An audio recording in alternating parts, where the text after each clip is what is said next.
Thank you, Mr. Chairman. I'm honored for this opportunity to testify today on the Convention on the Elimination of All Forms of Discrimination Against Women.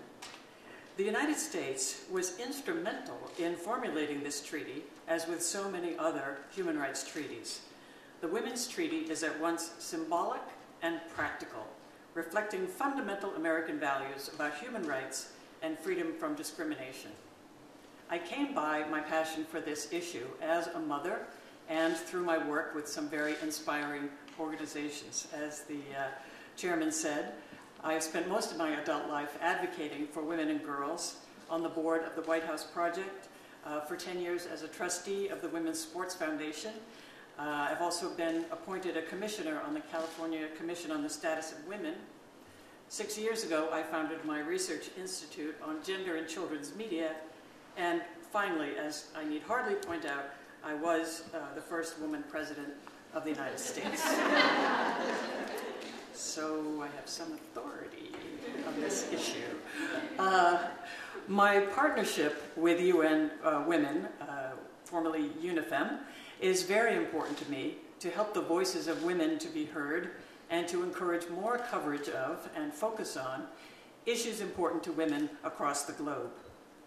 Now, I was amazed when I first learned that the United States is one of only 7 countries that have not ratified CEDAW, putting us in the company, as you have heard, of Iran, Somalia, and Sudan.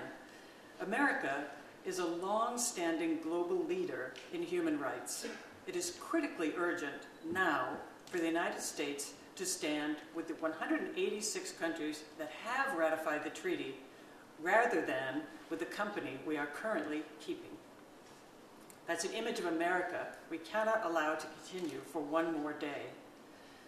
Because I'm privileged enough to live in this country, I can encourage my 3 young children to engage in any type of interests or activities or sports that they may want to pursue. What I need is for my 2 sons and my daughter to see a world where the same possibilities and opportunities our children enjoy in the United States are available in the rest of the world. A world where women and girls are valued equally to men and boys, and have the freedom to pursue and achieve their dreams. The Women's Treaty has forwarded this vision to many countries throughout the world. It is fundamentally about the importance of freedom from violence and discrimination for women around the world. It's about making sure girls are just as valued as boys. What is the urgency of ratifying CEDAW now, right now, this year?